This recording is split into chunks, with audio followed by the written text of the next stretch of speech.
Well, hello and welcome, everyone.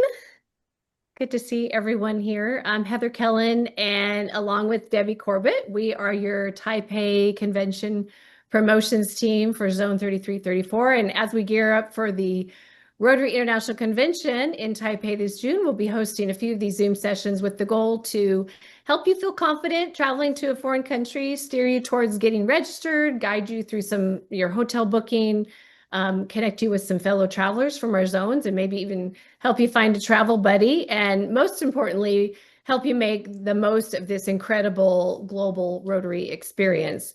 So whether it's your first convention or your 10th, we're here to support you. So thanks for joining us. Please do mute yourselves to avoid any of that distracting noise and feedback.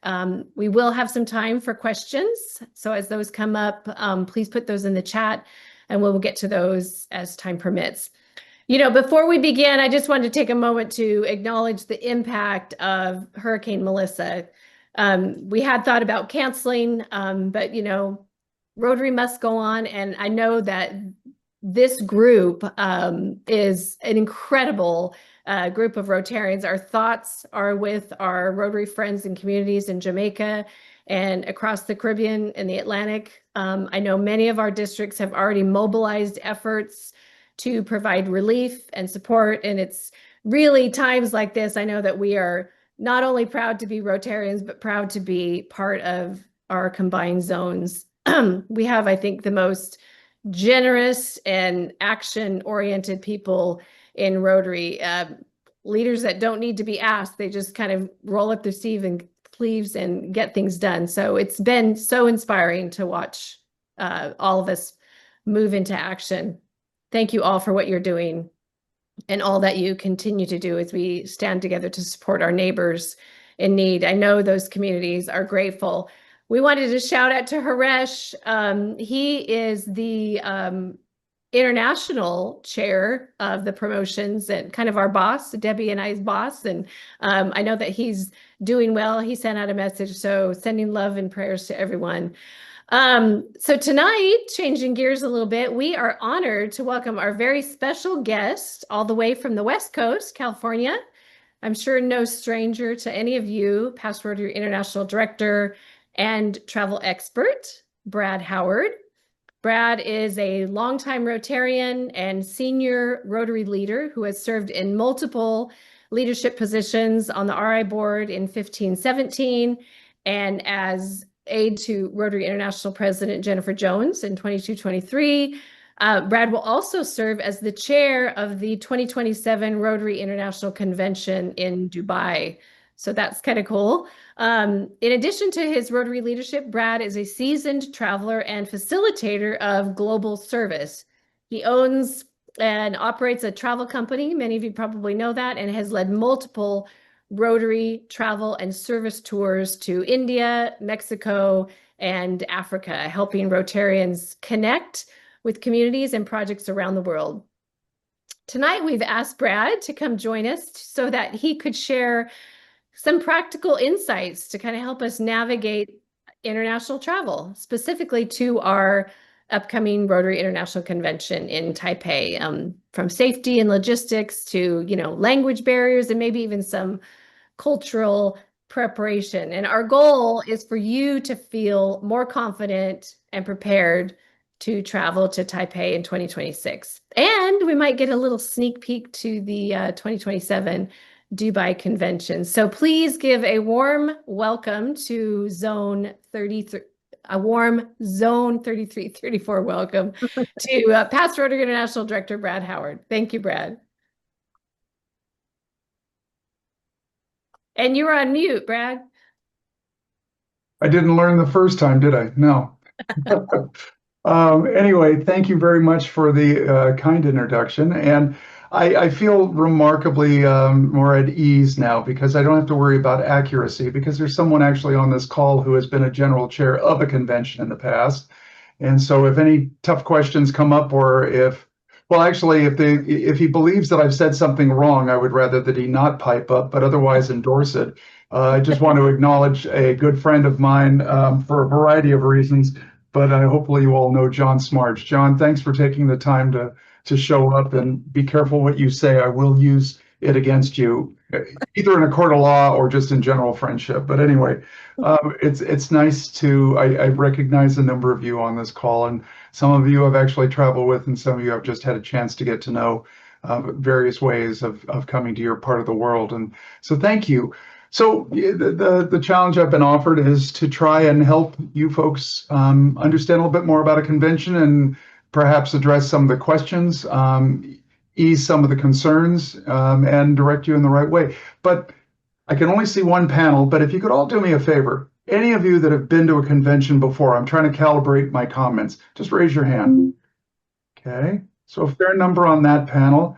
And then, of course, all the boxes here, I'm not seeing any hands go up, but not at, all right, so it looks like it's about a 50-50 split. So for those of you who have gone to the convention in the past, do me a favor and chat. Best convention that you've been at. Just throw them in there so that I have a chance of understanding. Again, I'm just trying to make sure that what I say has some degree of relevance to what you need to hear. And so, okay, Australia, that was a good one. Singapore, Houston. I would hope that John Smarge went to Houston, but other than that, thank you. Hamburg, New Orleans. There's someone from a long time ago. Singapore and Calgary. Got it. A lot of you into Melbourne, and a lot of the more recent ones. Thank you. So you have a sense of a little bit of what a convention is. And I was lucky, as you heard earlier, of being a part of that convention in Melbourne as aide to Jennifer. I was there to try, and I was a part of the convention committee as an advisor, representing her voice as we go forward. So I'm going to start off a little bit dry, but then it'll get wetter as I go along to try and explain what a convention is, what the pieces are of that convention, and then some of the subtleties. And at the end, what I intend to do is share my screen. I've got the Rotary website lined up here, and I'm going to show you how to get more detail from Rotary. If you decide that registration's in your future, know how to get to that, and to start exploring how it links to the various different pieces of our convention. Again, it's so that when you get done with the end of this session, you have a better feeling of, okay, I know where to go, what to do, and how to get there. Let me start off first by just reading one paragraph to you, because I think it frames the purpose of a convention. And I could get more philosophical, but this is in fact what our code says of what a convention's purpose is.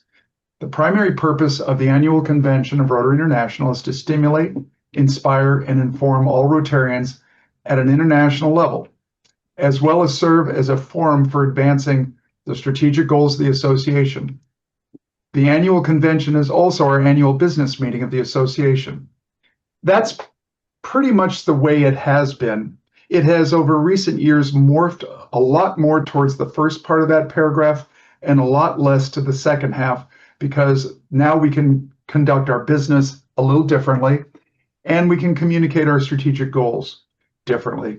The convention used to be the only time we actually could all get together and hear a common theme, common communication, direct communication from the board, from our president, from the incoming president, our trustees, about what's going on with Rotary. And now with websites and social media, we're far better informed. So we're far more challenged to make our convention supplemental, if you will, but perhaps more importantly, truly inspirational, that allows people to walk away with not only information in their head, but a higher level of commitment in their heart, not necessarily to Rotary, but to what Rotary can bring to them, how they're digested inside, and how that connects with you emotionally, well beyond the intellect. In addition to doing a lot of travel with Rotarians to various parts of the world for service, I've also built on what my father started. He started our tour operation in 1948. He was a Rotarian. He started in 1952, and in 1952 recognized that he could provide his vocational service to Rotary by taking people to the convention. I joined Rotary in '85. My first convention was Las Vegas. And in spite of that, I kept going back to conventions. And so I've had a chance to go to more than a few and take people with me. I don't have an exact number, but I don't think I'm exaggerating to say I've probably taken 10,000 people to conventions over the span of the past 40 years. And there's one true thing that I've heard repeatedly from people who do attend conventions. I never knew Rotary was this. It really, in many ways, changes the perception of what Rotary has to offer our members and what our organization, through our members, has an effect on the world. And so getting people to go to these conventions is not, in my mind, so much about well-informed Rotarians that go back inspired to do service in the world, but rather to change their view of the organization of which they're a part, and to give them the belief that they can plug in however they see fit. It might be through a Rotary Action Group. It might be through a friendship exchange, as we were talking a few minutes earlier. It might be reconvening with those people that you saw from District 9111 and 9112 to being able to know them better. Or, and as many people who've gone to the convention many times say, it really truly becomes a high school reunion where you have a chance to see people you've come to know and you have a chance to connect with. So there's this huge opportunity of connection of people, which is our secret sauce. It also allows people to see the scope and breadth of our organization as to what we do and everybody's passion. And we do our best job to try and provide inspiration from some of the components that we put together for the convention. So that's why I think that it warrants, in my mind, going to a convention. This is not a corporate speak that I'm trying to give to you. It's really a personal one of how you engage with our organization and what richness that organization can bring to you. So now let me break down, and if you've gone to the convention, you know what I'm speaking about, but maybe something you've missed some of these sessions. Rotary International conducts the convention. It is on behalf of our board of directors, facilitated by our president, who has the greatest voice during the program development of the convention. There is another part of that. It's called the International Convention Committee, of which John was the chair for Houston, of which I'll be the chair for Dubai. And on that is a committee of about 6 people, including the chair, that act as counselors to the president of how to develop the program and all aspects of the convention. And we work with a staff of about 22 people in Evanston to be able to pull this off. The people in Evanston are professionals at putting together meetings and events. And this goes everywhere from developing the items on stage to the educational components to some of the other pieces that we put together, registration, all the mechanics and operations are all in the hands of professional staff people. And so the volunteers and the staff work together, hand in hand, to create this event. So what do we do? What are we focused on? What I'm about to go through is a list of those things that Rotary puts together as components of a convention. The one we tend to think of, there's 3 of them that we tend to think of pretty quickly. The first one are the general sessions. And typically there's the opening session where all the flags come out and we acknowledge how many countries we're in, and it's the start of the convention. Then it goes to another session on Monday. We start on Sunday, let me put it that way. Officially, the first session is on Sunday. There are things that happen on Saturday that ramp up, but the convention does not technically start until Sunday. We typically have another general session on Monday, another one on Tuesday, and then our closing session on Wednesday. So more or less there's 4 general sessions, sometimes 5. It depends on the president, what they're trying to communicate and how they want to do it. These general sessions have a fair dose of inspiration.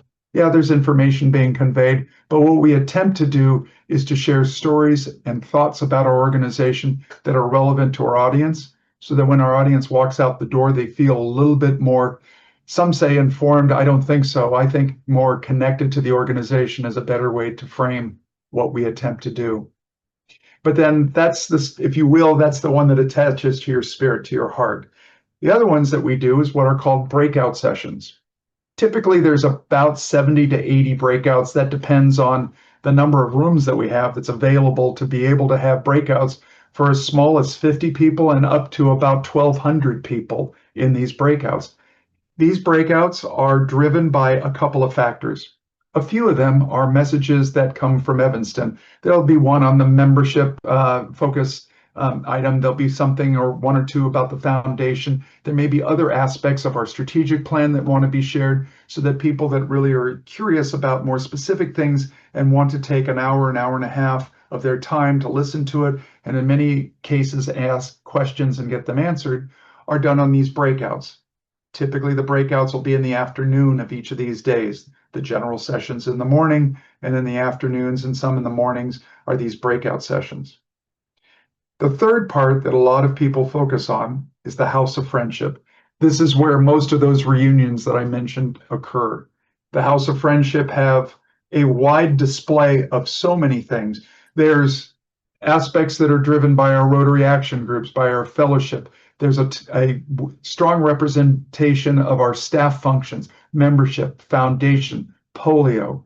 It also is where we go to register for the next convention. There'll be a booth for what will be the following convention to Taipei, which will be Dubai. There will be other aspects there. There's food halls. There's lots of activity. There's merchants that will sell you any kind of Rotary pin, shirt, socks. I don't think they do underwear, but they do a wide range of things that they get out that they allow you to buy that helps the merchandise that you can take home. And there's other aspects to the House of Friendship. In the time that I've gone to conventions, there have been a few conventions that I never left the House of Friendship. I didn't go to the general sessions, and that was not a commentary on the general sessions. That was actually a commentary on the richness of the experience in the House of Friendship. I think if we, in today's world of communication, decided we were going to get rid of conventions, I think what we do in some ways, the House of Friendship and the breakouts, we could probably replicate, but there is no way to replicate what we do in the House of Friendship. It is a truly unique piece of our way of connecting with each other, of seeing people from across the world that we've only been emailing with, of speaking the language with somebody that doesn't speak English, but by the time you get done meeting them, you both actually speak a common language. It's called Rotarian. And you're making promises to each other. You come to my area and stay with me, and if I ever come, I'll stay with you. And I think, Alpo, you're shaking your head yes, because that's probably how the friendship exchange started that you're talking about. It is one of the best things of our convention. You see costumes from all the countries, the richness of our diversity, representation across the globe, and the ability to actually make a new friend or connect with an old one. So those are the key components that are about the convention: our general sessions, our breakouts where we can dive deeper into subjects, and the House of Friendship. But there's other aspects to it that are driven by Rotary. There are things called signature events. These are large-scale events that are now more commonly being done and orchestrated by Rotary and Rotary staff. These can be the welcome event that'll have 3,000 or 4,000 people there. It also includes special events that are conducted during the course of that to engage our members. Up to this point, largely that used to be done by the host organizing committee, that group of people that are from the country or the district, depending upon the convention, who want to share their culture and want to do things that can help people experience their culture and where they are. And I'll talk about a few of them that are being done by the Taipei Host Organizing Committee. We found that our history and our culture has always been that the Host Organizing Committee would put these together. But in this world now where things are more expensive and need higher levels of coordination, it became clear that that was putting an undue burden on our friends in the area of the convention. And therefore, we would more limit their responsibility so they could be more focused and not stretched so thin. It also gave Rotary the opportunity to leverage our expertise to put on some of these events. So if you've been at a convention in the past, perhaps you were at the museum in Melbourne, or you went to the horse race, or you go to any of those aspects of a convention that get you outside of the building to see the area around it, those are what we call signature events. Of course, because we have the foundation and many people are very connected to that foundation, there are events that will honor our donors.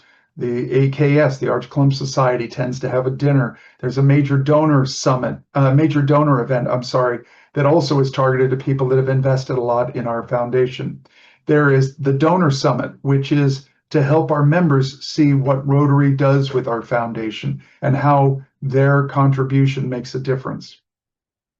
There are also another function, and that is we throw 3 luncheons during the course of a convention. Typically, One is for the president of Rotary and all the presidents, the current officers of Rotary, to come together in a meal event. Those events can be up 1,500 of your closest friends, mind you. I mean, but it's a large scale event that typically happens during the early part, most of the time Monday of the convention. And Tuesday of the convention is the president-elect, the president-elect of Rotary, and that individual's class of partners that are going to help shape Rotary that next year, everywhere from district governors elect, presidents-elect, and those that are just darn curious as to what the president-elect is going to say. And then the third one has been, it kind of used to be a promotion for the next convention, but now that we have other ways of promoting the next convention, it's had a number of themes that have been very targeted as to something that we think would be of value for our members to hear and experience, to bring in another speaker perhaps, but to engage our members in a different way.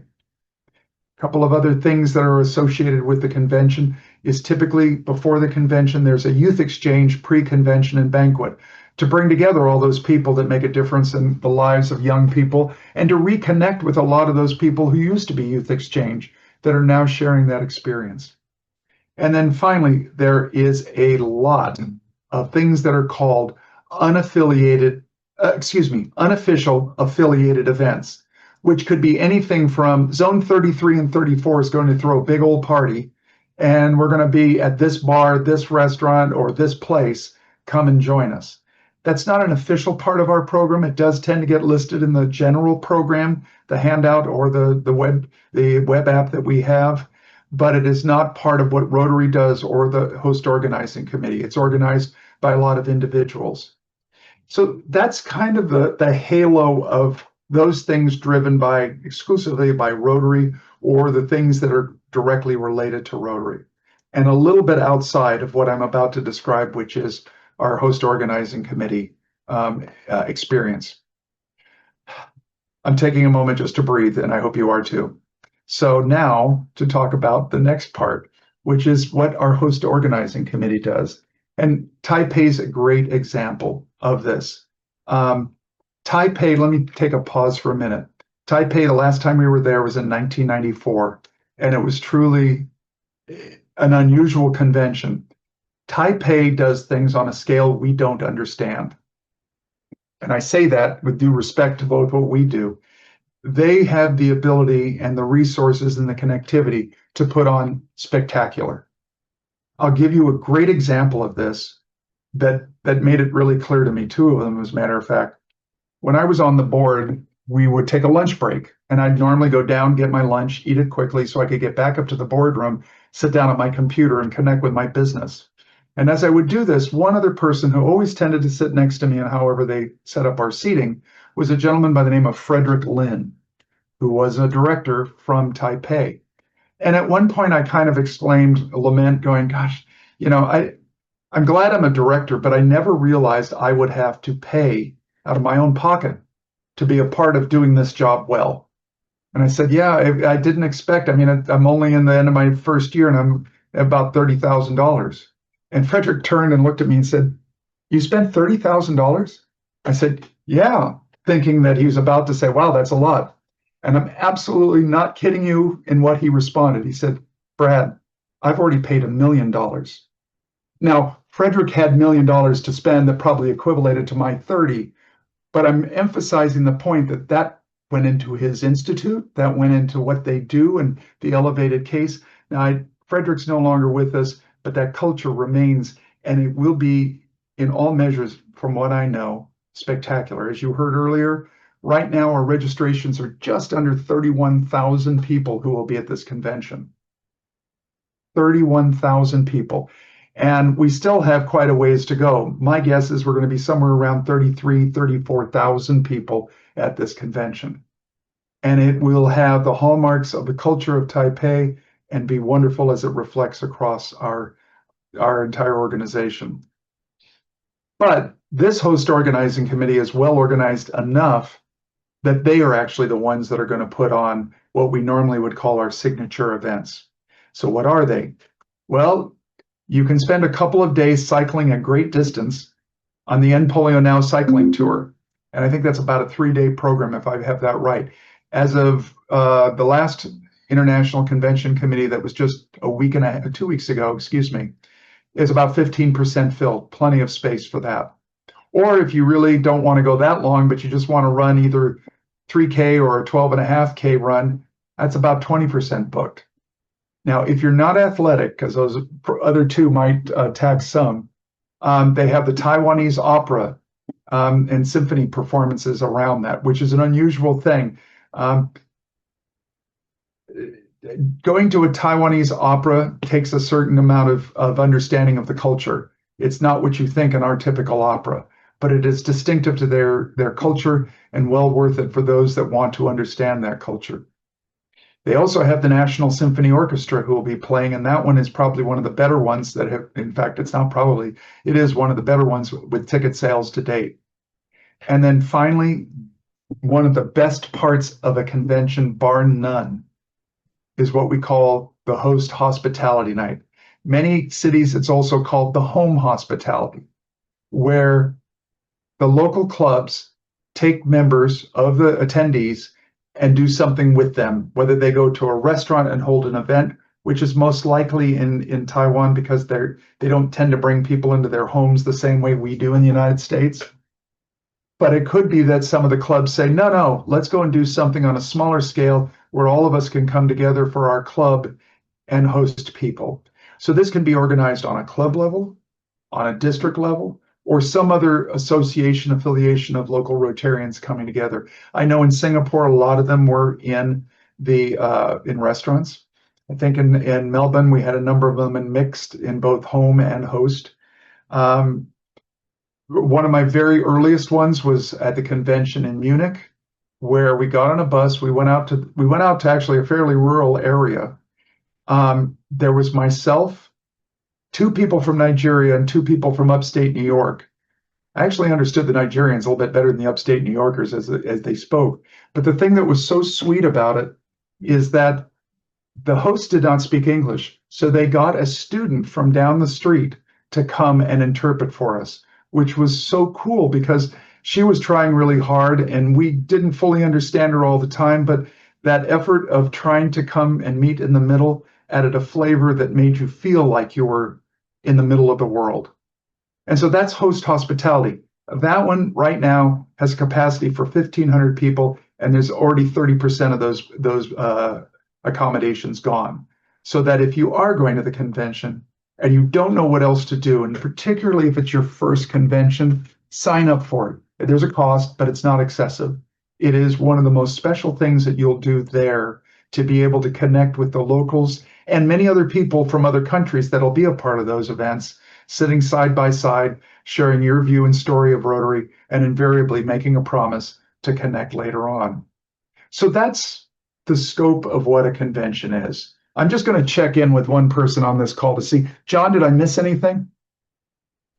Not a single thing. Not a single thing. Okay, good. Well, I just got two Johns with one. I got a thumbs up from one, and John Larimore. Thank you very much, John. You weren't the one I thought was going to answer it, though. I just wanted you to know I was listening. Thank you. Thank you very much. I think I'm just going to address Smarge as Smarge. Okay, I think that's the safe way to go. But anytime you want to, other John wants to chime in, go ahead, just not now. Anyway, so that's the framework that you're looking at to go into Taiwan and what you're going to experience there. A large convention, high production value, a lot of excitement, I expect, particularly based on what I saw in 1994. I took my 3-year-old son to that convention, and they have the dragon dance. And the dragon dance, there's guys underneath this kind of a long snake-looking thing with the dragon head, and we were at one of the host hospitality nights, and the dragon took my wife and consumed her and carted her away. Let me tell you how much fun that was with a 3-year-old that just saw mom being consumed by a dragon and being removed from the building. So if you want to bring any small children to really change their stability in life, bring them. Just bring them. Anyway, what I'm going to do now is I'm going to share my screen for a minute and just show you, okay, I'm interested enough, but I'm not sure exactly. Well, let me stop for 1 minute before I get into that. let me tell you about the essential pieces that you need to get organized in order to participate in a convention. The first thing is you need to register. So I'm going to show you where you can go to do that. You register yourself, and if you're going with somebody, obviously you get them registered.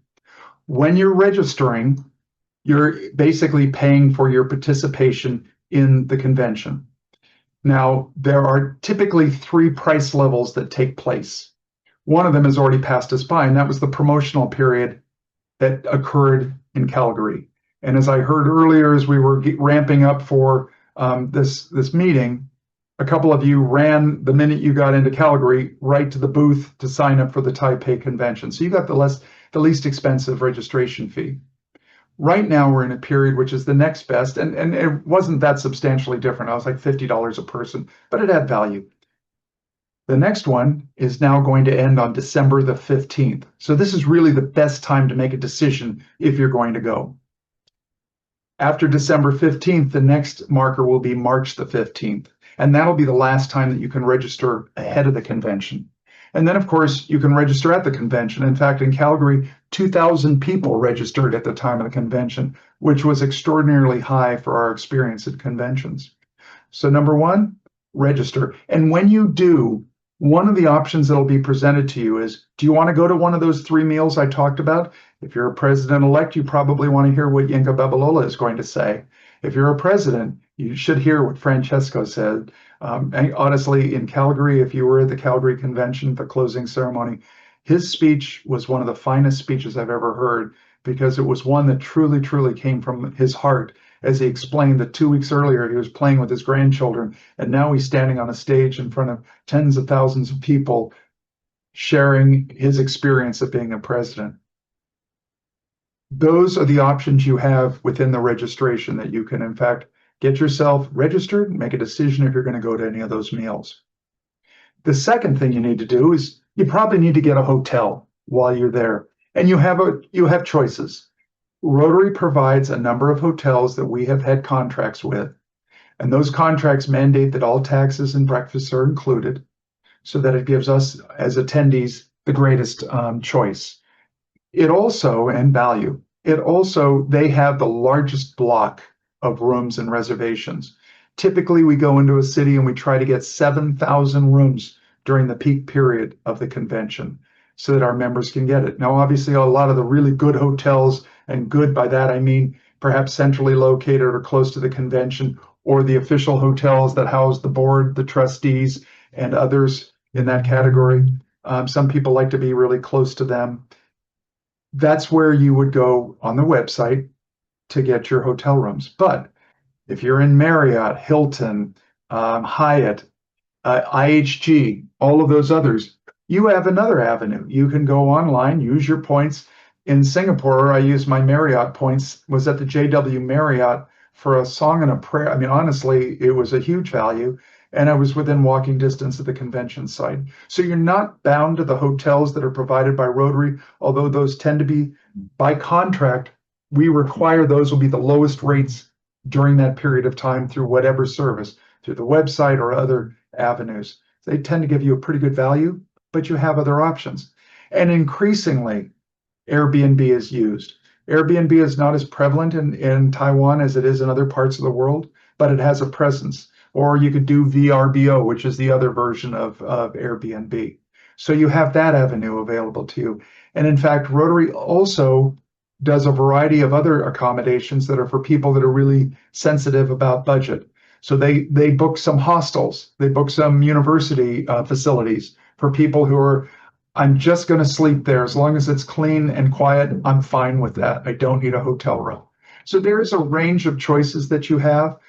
In Taiwan, the more granular you get, or the more towards that end, you're probably going to have language issues you'll have to navigate. Taiwanese largely speak English, but not at all levels. So you have to be thoughtful about that. They tend to speak Mandarin as their primary language, and if you don't know how to say it now, you're not going to learn it between now and the time you get to Taipei, because it's kind of a complicated language. Number one, register and choose if you're going to go to the lunch. Number two, get your accommodations either through Rotary, or now would be exactly the time you should be getting your hotels. Number three, you got to get there and get back. So booking your airline reservations. Again, a lot of people will use their frequent flyer miles so that I don't have to fly 15 hours in the fetal position. I can actually lay down. I want to get into business class. Or in fact, you can, or I don't want to spend all my points in a thing that's only going to last 15 hours. I'll sit in the back with all the rest of my friends. However that plays, now is the time. There's a variety of airlines that will cover that. Just depends on where you want to stop en route. Air China, China Air flies directly. That's the national airline of China. But there are plenty of other airlines that also go in that way. It may be Philippine Airlines. You could stop off in the Philippines and then go up on a 2.5 hour flight to Taiwan. Japan Airlines, there's a couple of really, really good airlines in Japan. I could go there. Same with Korea. The inner area flights are going to be 3 to 4 or 5 hours, depends. I mean, that's about as long. You don't want to go to Australia. That is a very long distance away from Taiwan. And you had your chance back in 2023 anyway. So you have registration, hotel, airlines to factor in. Now, a lot of people on the airline front use this as an opportunity, saying, if I'm going to go to Taiwan and I'm going to spend all that time flying to and from, maybe I should go somewhere else in that region. And that's where we have done tours in the past. And I'm not going to spend any time talking about that here because it's not appropriate, other than to say howardtours.net, but I'll leave that be. There are those ways that you can get there, and I'm not the only one. In fact, the host organizing committee has a series of tours on the website that you'll see that gives you a choice of 2, 3, 4, and 5 day tours of Taiwan itself, which would be an excellent opportunity for you to see that island. So you have choices of being able to double up your flights with being able to go and see some things. And it's where I've had a chance to meet many people in the past where we've gone and traveled in that part of the world. So that's your preface. I just need to know I'm registered, I've got a place to stay, I know how I'm going to get there and back, and am I going to go anywhere else? If you line up those things, and I would counsel you to do it now, you're a little ahead of the curve, although really good hotels are probably not there, but you still will have wide choice. I would not wait anything beyond the 15th of December. You'll find far fewer choices, far fewer options that you have. But between now and then, you've got a little bit of wiggle room. But of course, the earlier you go, the better, before the seats fill up on the airplane and the airlines realize that they only have a few seats left and they're going to make them very expensive. Okay, so there you go. That's at least how to get there and how to be a part of it. Now what I'm going to do is share my screen. And I'm going to walk you through. Okay, so here we go. I now have you at the Rotary website. All I did was type in rotary.org. First place I would counsel you to go is to get into My Rotary, because that will give you a chance, once you've decided to register, to have your information already there. So you do the quick sign in where it says sign in. Another thing will come up. Yes, that's my login email address, but no, I'm not sharing my password. Not unless you're going to pay for that hotel room that I get. Once this comes up, you have a couple places that you can find details about the convention. The first one that'd be most obvious is this one that says Events and Connections. If you click on that and come right on down here, you're going to find reference to the International Convention. I'm going to show you that as the quick way to get there. And a screen like this will come up. First thing you're going to see right up in the upper right-hand corner is Register Now. And you can count down with us days, hours, minutes, and seconds as to when we're going to start the convention. But it tells you a little bit about the convention. You'll be able to get some granularity by seeing some of the videos that are here. Of course, promotional videos, if you will. And to remind you, if you haven't already done so, you can register. It'll also give you a number of other things here that you may want to consider. The vacation options. Now, this doesn't link you to tour operators per se or travel programs, but it'll tell you the benefits that you have available to you. I will come back to doing this See You in Taiwan, because this is where the host organizing committee will be there. And then here is general sell. If you aren't convinced already, you'll see pieces. This particular picture, if you can see it well enough on your screen, was a snapshot taken from the Calgary Convention. And then there's more news that you have the ability to dig into about the convention. Share the excitement. All right, but now let me go back up to the top because this is where you can get more information. First of all, about. You can look at past and future conventions, perhaps not relevant to your decision process. What are their resources? What are their convention promotions? Again, probably not what you're looking for when you're here. The program, okay?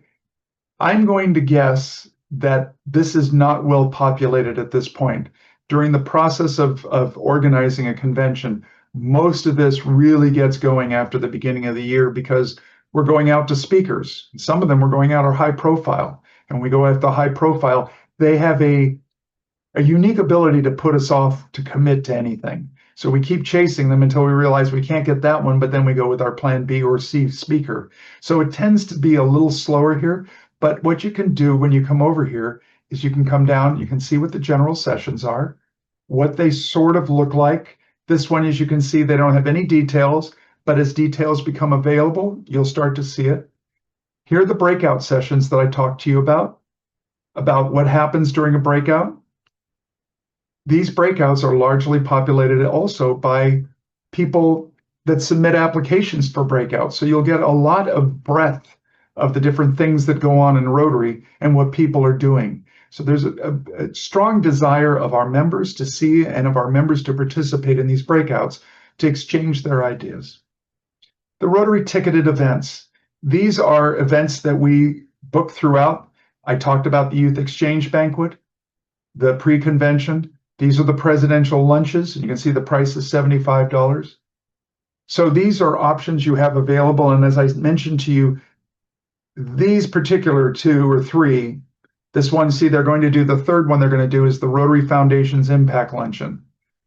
Next year, it could be something completely different.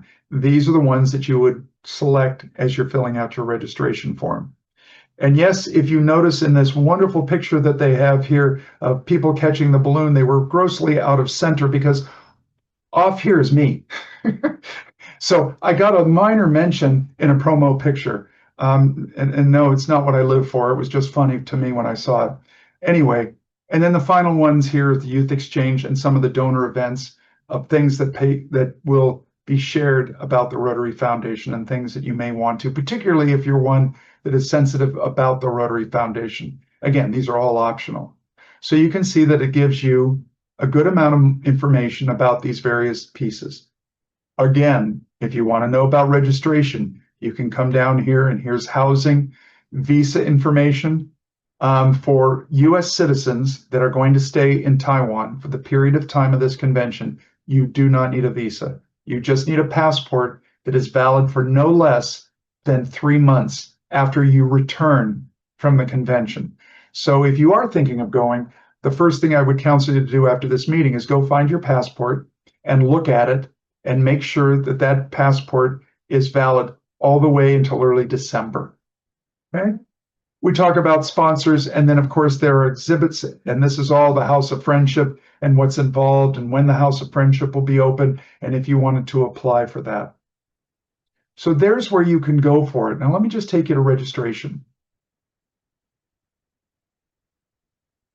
Registration shows you the various levels of what that fee may be. So here is what I mentioned as the promotional fee. If you had registered in Taipei, it was less than $400.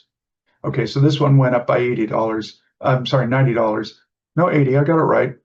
Math wasn't my major, I was in marketing. And as I said, it goes from June at the conclusion of the convention to December the 15th. And then the next one goes from December the 16th through the March 31st. I said earlier the 15th, that's incorrect. And then the rest of these prices are pretty much on site right before you get into the convention site. So you can see the financial benefit. If you're going to go with 2 people, registering before December 15th will save you a couple of $100s. And then it gives you far more information about the registration process. But now if I go up here and I look at housing, this will give you the opportunity to get your housing.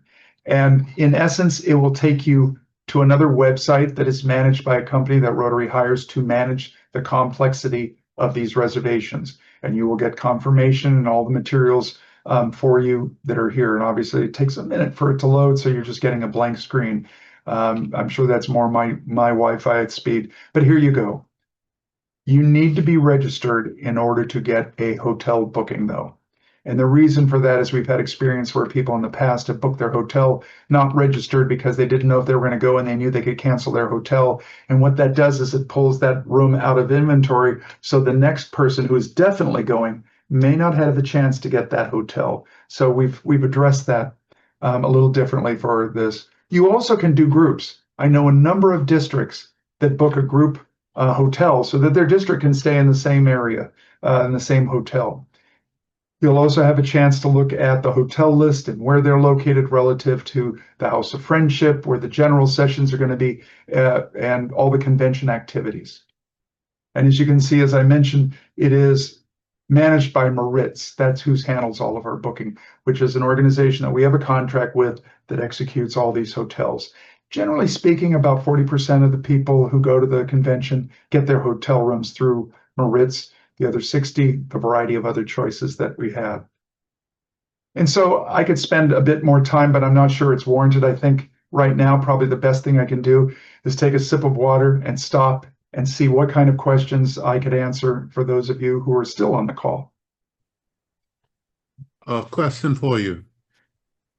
Yes, You John. mentioned the U.S. citizen. You don't need a visa. What about non-U.S. citizens who have U.S. visas? Does the same apply? You would have to check in with first of all, the re-entry is going to be the issue of coming back into the United States. So you would have to check. First, I would counsel you to go to your consulate as number one, because they're the ones that will tell you. I do believe here, let me get back over here so I can get to the website. Hang on, let me go back and share.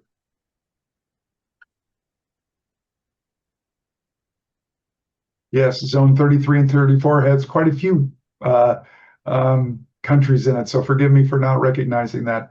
But when you go over here and you see visa information, it will tell you a little bit more of, I think it will help you to start to answer your question. I don't know that it in fact, oops, sorry, here, hang on 1 minute. I realize I'm not actually sharing. If you go up here again to registration, down here's visa information. If you click on it, it will help you with basic information that will start the process. And also, Rotary is not able, as you can imagine, with 33,000 people showing up, to try and address individual visa issues. But what they can do, if necessary, is issue letters of invitation.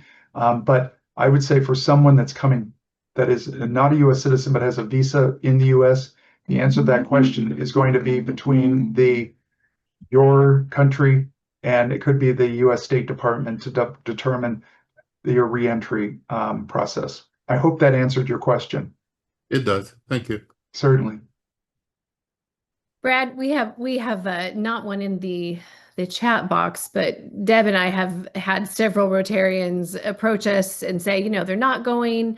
They're excited about the convention, but they've expressed concern about Taiwan's kind of geographic and political proximity to China, and is it safe? Can you address that a little bit?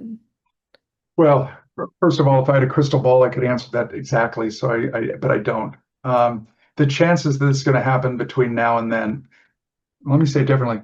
Back in 1994, that was the question, whether China was going to do anything, because it has been an ongoing situation. I can't say definitively that it won't. I don't think that it is something that should be a primary concern for a variety of reasons. And I think that primarily because if that does happen, going to Taipei is going to be the least of our worries. Honestly, I think it will incite a whole different set of activities that could be problematical. Asian cultures do a fair amount of saber rattling. That's a part of how they connect. And we do the same thing, but it's different there. The showmanship becomes important. I'm not personally concerned about it, and I would take my family. So I don't think that's it. There on site, I would not be concerned about individual safety at all in that culture. That's a very inclusive environment, and certainly they're well seasoned by having a lot of people come. but I can't tell you what's going to happen for obvious reasons and sureties to say not a chance. I'd say the chance for a variety of reasons is really pretty small.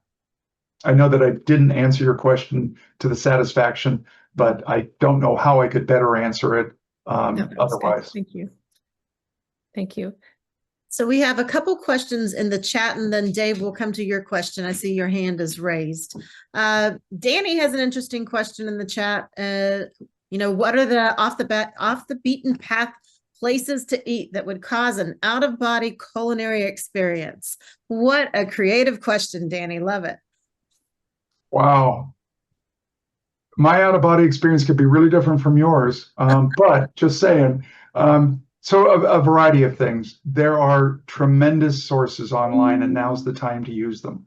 TripAdvisor is the first place I go when I try to figure out, and I validate that against Lone Earth is another one that's out there that talks about it. Michelin is another source. There's about 4 or 5 sources of places, and if you go to enough of them, you will start to get a crossover of what you're seeing. Taiwanese culture, obviously, it's a Chinese base, but it's different.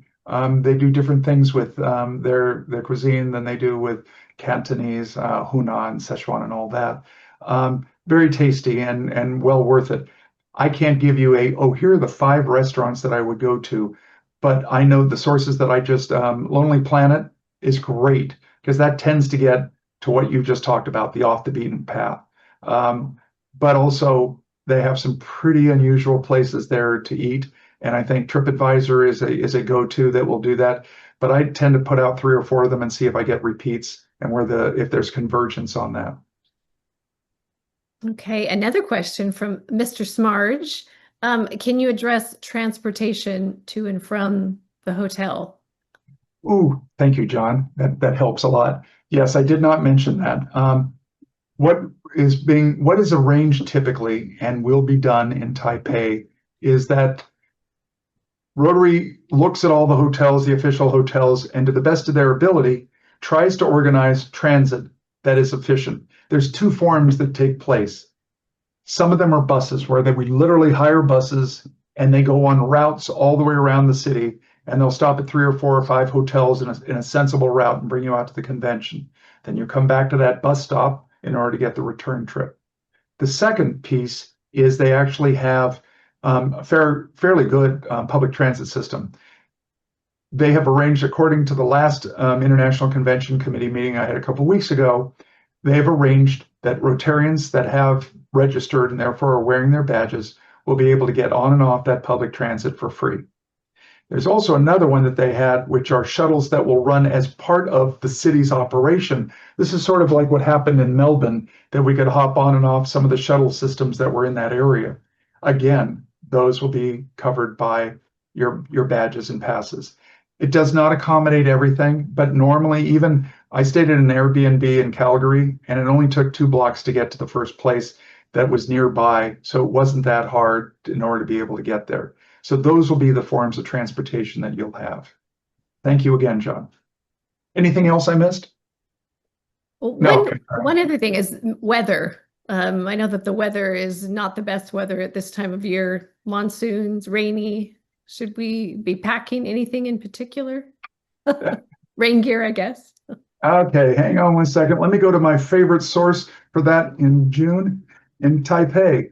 It will be hot, I can tell you that.